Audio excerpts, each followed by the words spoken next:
Hello, everyone. It is great to be here one more time.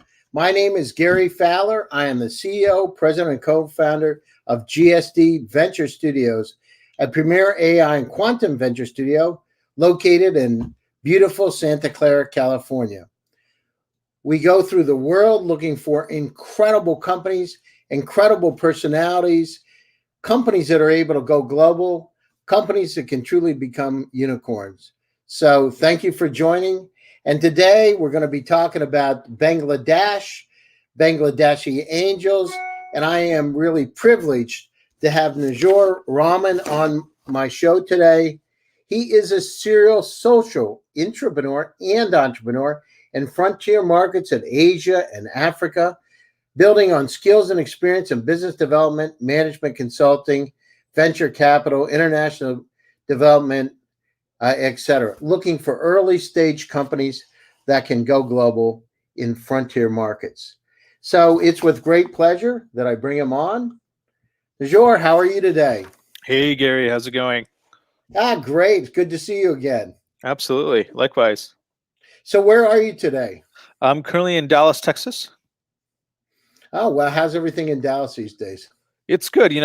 Us Texans have our own way of, I think, dealing with the pandemic, but it seems like things are going back to normal, just like in the rest of the country. So hopefully everyone's staying safe and sound. Well, great to have you on the show today. So tell me a little bit about, how in the world, you're from Frisco, Texas, correct? That's right. How did you go to Georgetown? Yeah, it's a great question. Kind of, I guess it was sort of a roundabout way. I was born in Bangladesh, but we left when I was quite young, as part of the global Bangladeshi diaspora. And we settled first in the DC area. So my father worked for University of Maryland, but I sort of ended up, this was the height of when Georgetown was quite good in basketball, like in the early 2000s. And so I, kept in touch with them. And then when I was growing up in Texas, it's a great place to be, but it's also a very insular place. I always dreamt about traveling the world and working in developing countries, kind of staying back to my roots. And so when it came time to choose schools, Georgetown School of Foreign Service plus the basketball, I think helped kind of seal the deal. What's going on with the basketball thing? I'm getting some kind of theme that there's you either like basketball, you're a basketball player, or what happened? What made you decide why is basketball focus? Yeah, well, I mean, it's just I always found that to be a very accessible sport. It's still something that my family and I play. It's part of, I guess, the Americana that we sort of picked up, and so yeah, big basketball fan. Dallas Mavericks. They're doing well. They're in the playoffs, so quite excited about that as well. No, that's great, interesting. And so when you went into you studied regional and comparative studies.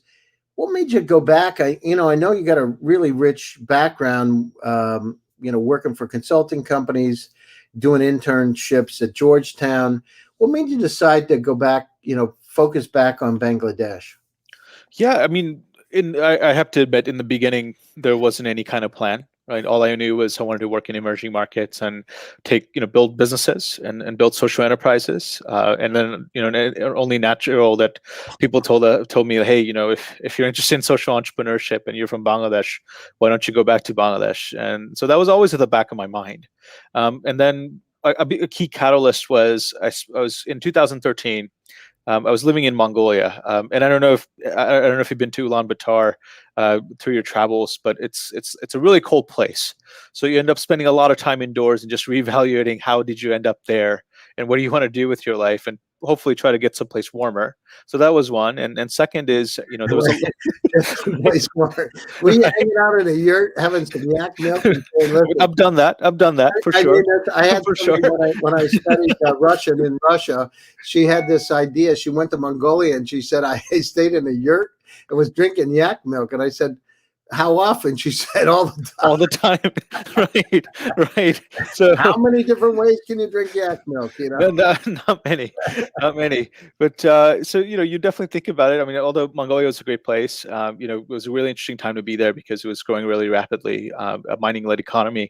But around 2012, 2013, there were several things that happened in Bangladesh, right? So there were some industrial accidents that were quite brutal and quite tragic, and also historic when you think about 100 years before. There's similar accidents happened in the U.S. There was a lot of political turmoil as well, and so I just became very curious about the country.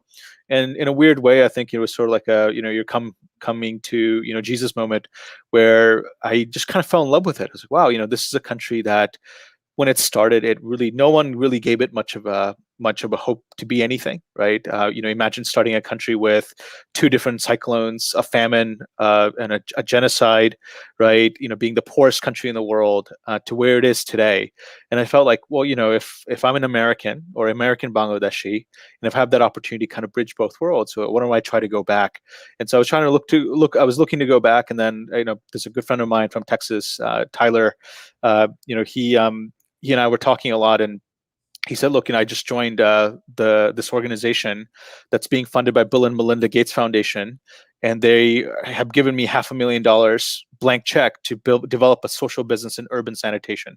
And I need someone on the ground in Bangladesh. I need someone like you. I need a coconut." And I said, "Well, Tyler, what do you mean? Like, does that mean I'm brown and hairy on the outside and white on the inside?" Did And he he's say like, a coconut? yeah, he said, "Yeah, I need my coconut. I need you to be my coconut." And I said, "Oh, well, okay. So is that what you're talking about?" He's like, "Yeah, that's exactly right." And I said, "Well, first of all, you could go to hell, but second of all, thank you for the job opportunity." So I ended up coming back to Bangladesh, specifically with that remit.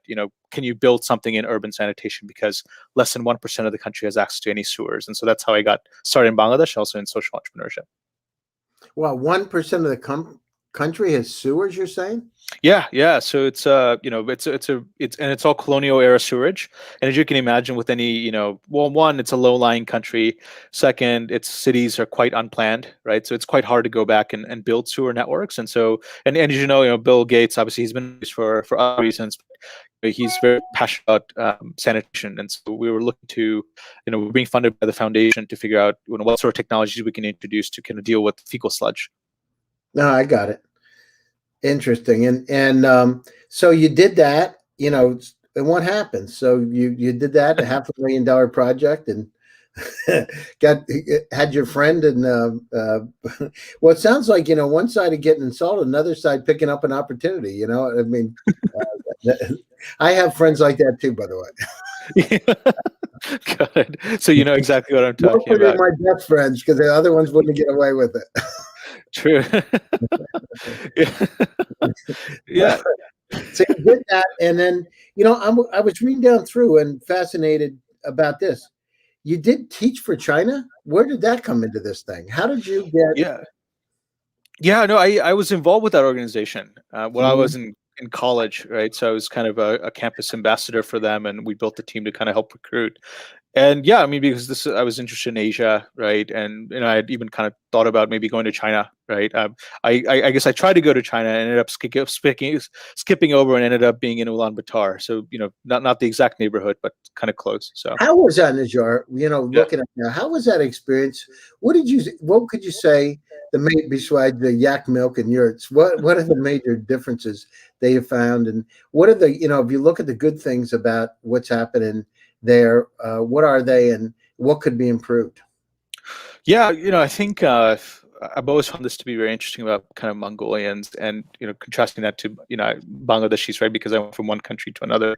I think Mongolians, I think, tend to be outwardly kind of closed, but then once they get to know you, they love you, right? On the other side is Bangladeshis are the most hospitable people on the planet, so they're just outwardly very friendly, especially if you happen to be a foreigner. They love telling you about their country, etc. So I had a great time in Mongolia. I learned a lot. It was literally the first thing I ever really did out of college. Working for this family office, trying to build ventures in different kind of industries, and being In 23 Mongolia. in Mongolia, exactly. Like, and So being you were 23. over there. How long? You were there like what, a year, something like Well, that. a little over about a year and a half. Yeah, I was there for Year a and year and a 7 half. months. Wow, that's Yeah, amazing. And yeah. so, did you spend the winter there? You spent the winter I there. did. Oh, I spent 2 winters there. That's like the How was mistake. it? You want to turn that around, right? Like, because it's like -30 for half the year, really. And we're not. I have to say this. I think you're more built for it than I am, right? Because us South Asians, our bodies are just not built for that kind of weather. I would walk in every day with like a headache because you're walking in the cold, and then my Mongolian colleagues would have a light jacket on, and I would actually have to thaw my ears off like every morning. Got into Yeah. And breakfast. in Russia, the same deal. It was -38 degrees. in Yeah. Vladivostok with the wind chill. And I remember walking one block, and I had made a really big mistake of taking sneakers with me instead of, I have no idea why I did it, but I put them on by mistake. It felt like, even with an Arctic parka on, like it was like I was without any clothes, because the wind was so tough and stiff that it actually felt like it was blowing through my body. I'll never forget it. And my eyes froze. The eyes, like the tears would freeze. So I had to take a scarf and here. You've probably done the same thing. And I put on my sunglasses. I understood why they wear goggles and they had like face masks on up in Antarctica, because it's freaking cold. You can't breathe the air. It's that cold. Oh man. But yeah, no, but it was a wild time, because they were literally just the fastest growing in the country in 2012, right? So huge mining economy, mining boom, left and right. And I cannot recommend that enough. Like, for young people, if you have that opportunity early in your career, I'm so glad I did it. Going into such a wild and out of the way place, it's hard to do that these days, right? Even now, like, I'm in my early 30s, but if you can do that in your early 20s, go for it and have an adventure and see what you can do. So. Yeah, well, but life, I got to tell you, Nirjhor, life as you go forward, the people that really stay young and feel young are the people that continue to have these adventures in their lives. Because, a lot of times what happens is you get older, you don't want to, you lose your curiosity and your fun factor. And so the key is, when you do those kind of experiences, and I've been there not too long ago, actually, having another one of those, you just learn so much. It's a beautiful experience. It's amazing. It's like the last day of a winter coming into the spring. It's just an incredible time. Okay, so you did that, got that for about a year and a half. Then you went over and you were doing some advising. You worked with Dream Mobile, right, as an advisor, Almandine Capital, and project management. Then you were focused on Austria and Mongolia. How in the world can you have Austria and Mongolia? I mean, if you can think about somebody's like diametrically opposed, what does somebody say? Hey, listen, Nirjhor, let's take a dart. Let's throw. Oh, you got Austria today, and you've got Mongolia. Yeah. Yeah, no. So it was. So actually, that was the organization I was working for in Mongolia. And so it was. I got it. Yeah, exactly. And one of the partners was Austrian, and so yeah, it was definitely an interesting mix of cultures, I would say. So you had Mongolians speak German in the office, and I sort of understood German because I took it in high school and college, and so you can imagine all the different languages floating around. Yeah. That must have been really interesting. Okay, so let's go forward. So as we go forward in your career, you did this project, very interesting water and sanitation project. You talked about the sewers, and you got a $4 million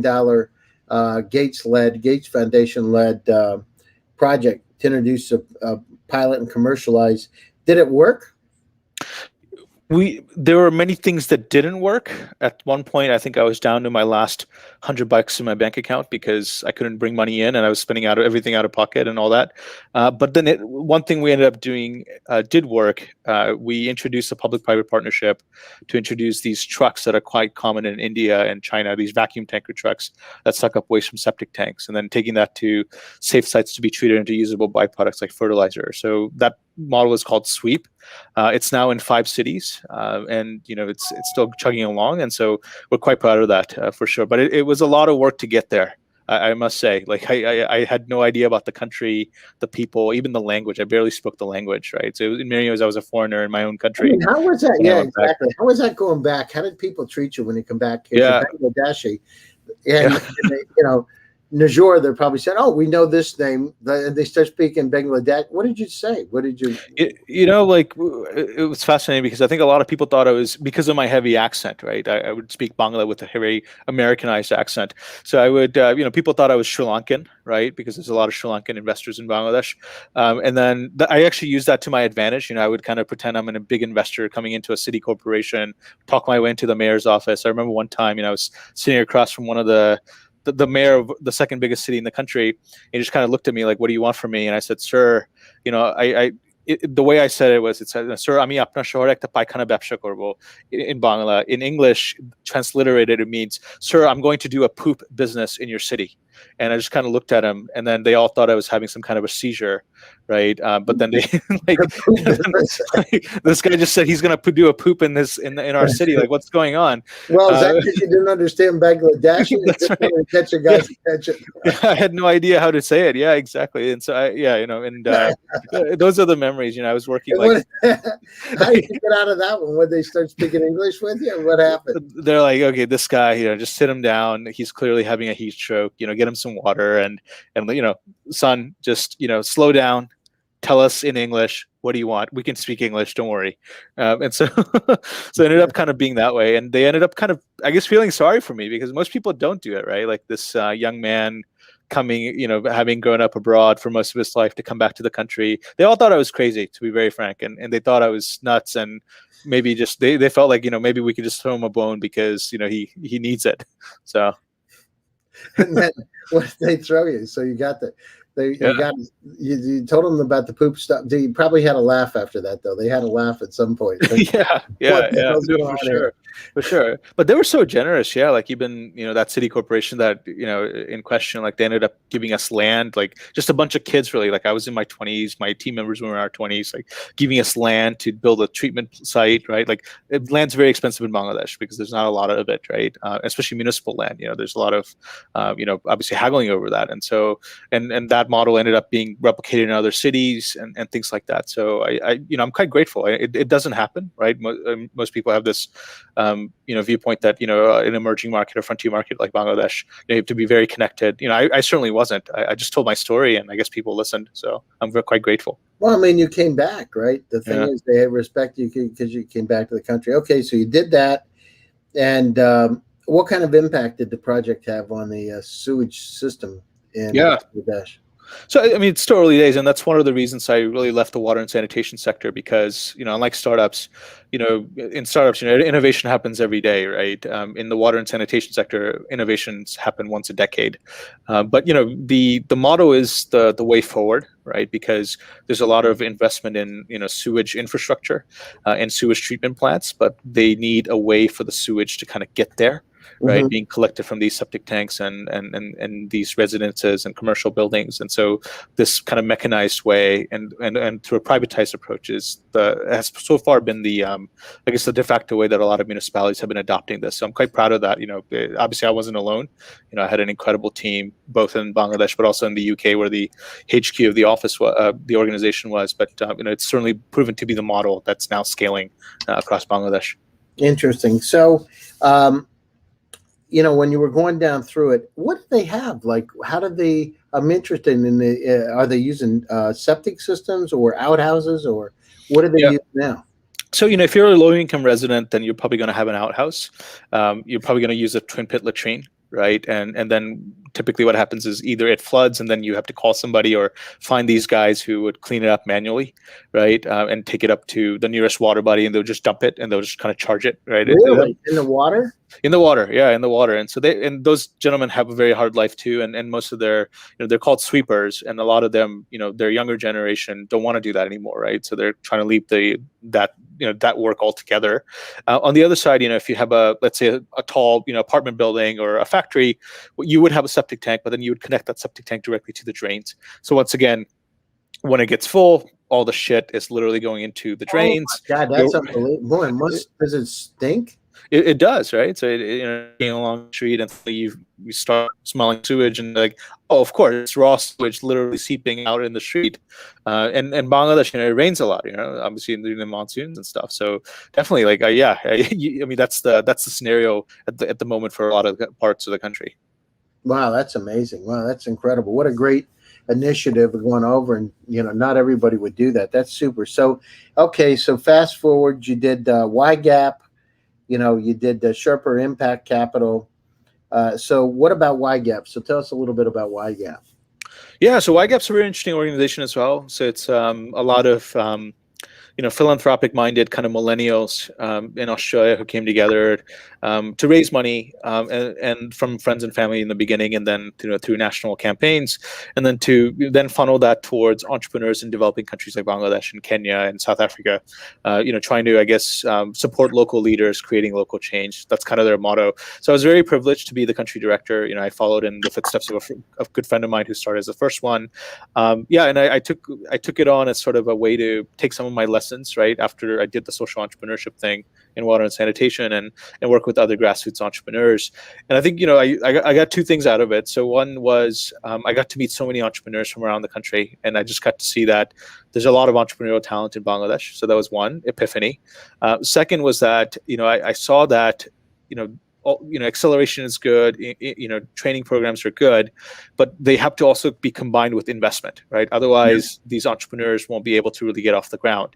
And so that it just stops. I mean, that's the problem, right? It's exactly the education. There's nowhere to go, and you go back to where you were. Exactly. So, and I was quite lucky. Actually, one of the founders of that organization, when I told him about this issue, he just basically said, "Oh, you're talking about angel investing. And is there not one in Bangladesh? You should probably create it." So he was the first one who gave me that idea, that kernel of idea for an angel network, and the first angel network in Bangladesh. So I'm quite grateful about that experience with YGAP. That's great. And so now let's, the present day with Bangladesh Angels, how many people do you have within I know you're the first angel network. How many people do you have in there? What kind of ticket sizes? What kind of, are you investing in tech, or what's it all about? Yeah, sure. So we are the first organized angel investment network in the country.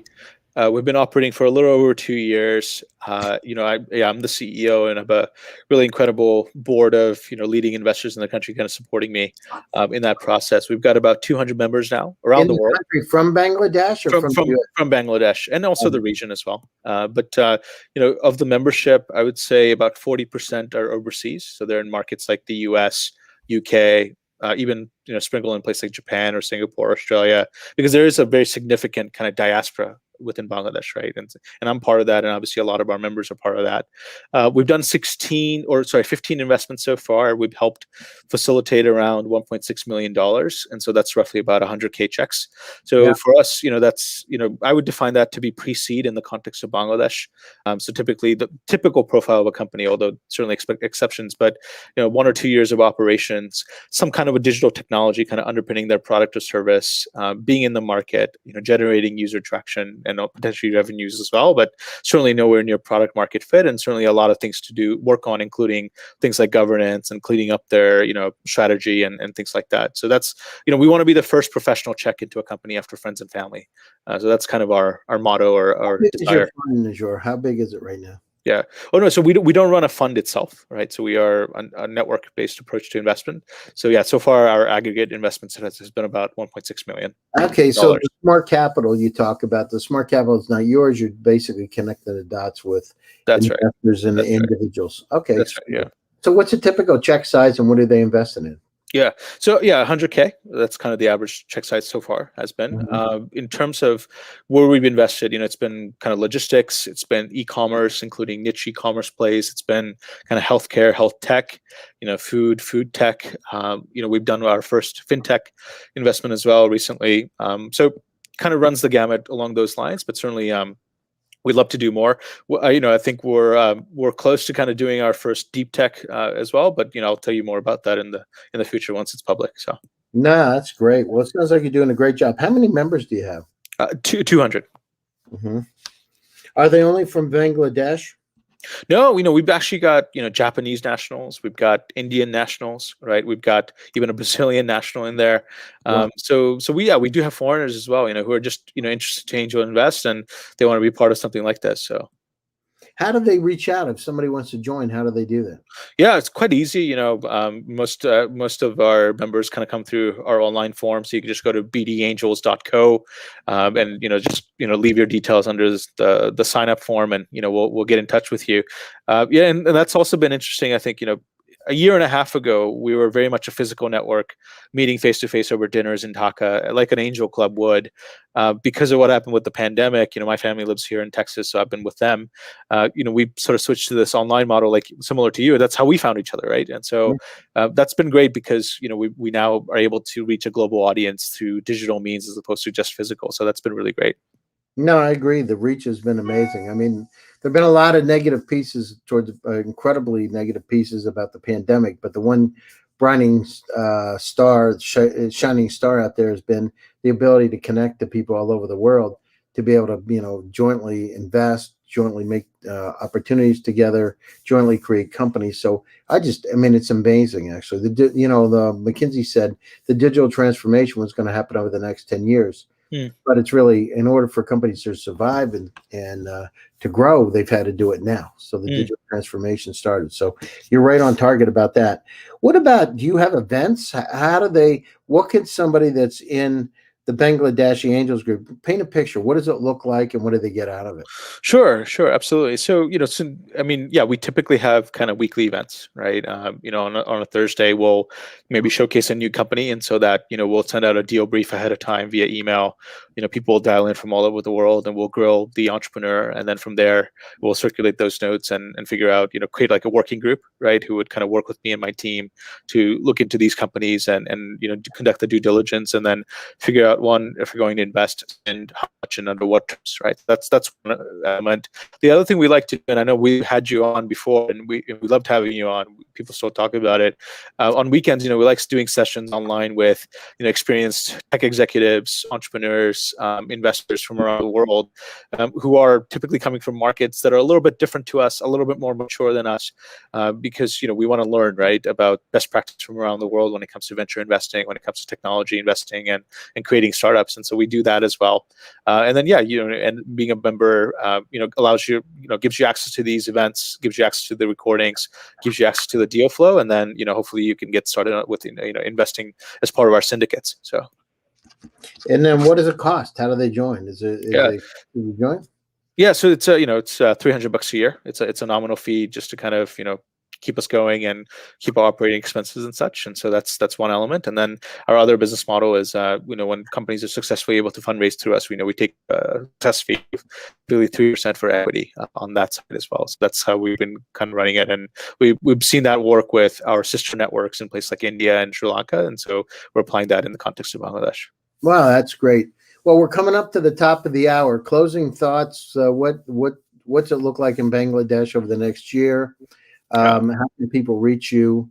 What's the best to get a hold of you? LinkedIn, Twitter, Facebook? I mean, absolutely. Yeah, no, please follow us over LinkedIn. We're quite active there. We do have a Substack as well. You could get a link through that. And we post quite regularly, and we do regular newsletters. Yeah, I think, Bangladesh is just such a fascinating story. It really has come out of nowhere. Some of the stats I could give you is that it's the 9th largest mobile market in the entire world, right? It's quite active.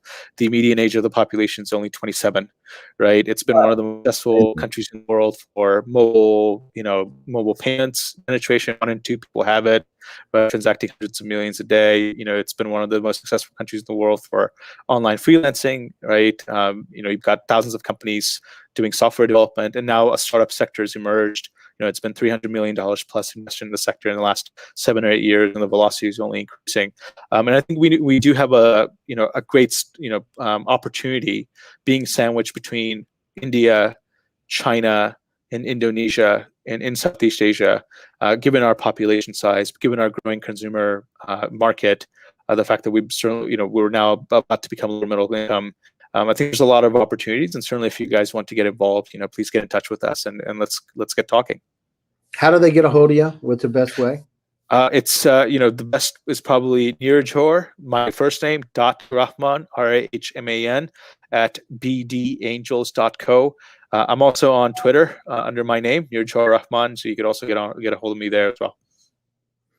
No, that's great. I want to thank you so much for taking time out of your busy schedule, and you're doing a great job in terms of you're bringing the opportunities. As we say, intellectual capacity is evenly spread around the world, but opportunities aren't. It's really great that you're out there in the forefront of this thing. And I know it's not easy. Been there myself in some of these countries that that really you're breaking ground, but it's incredible. So keep up the good work.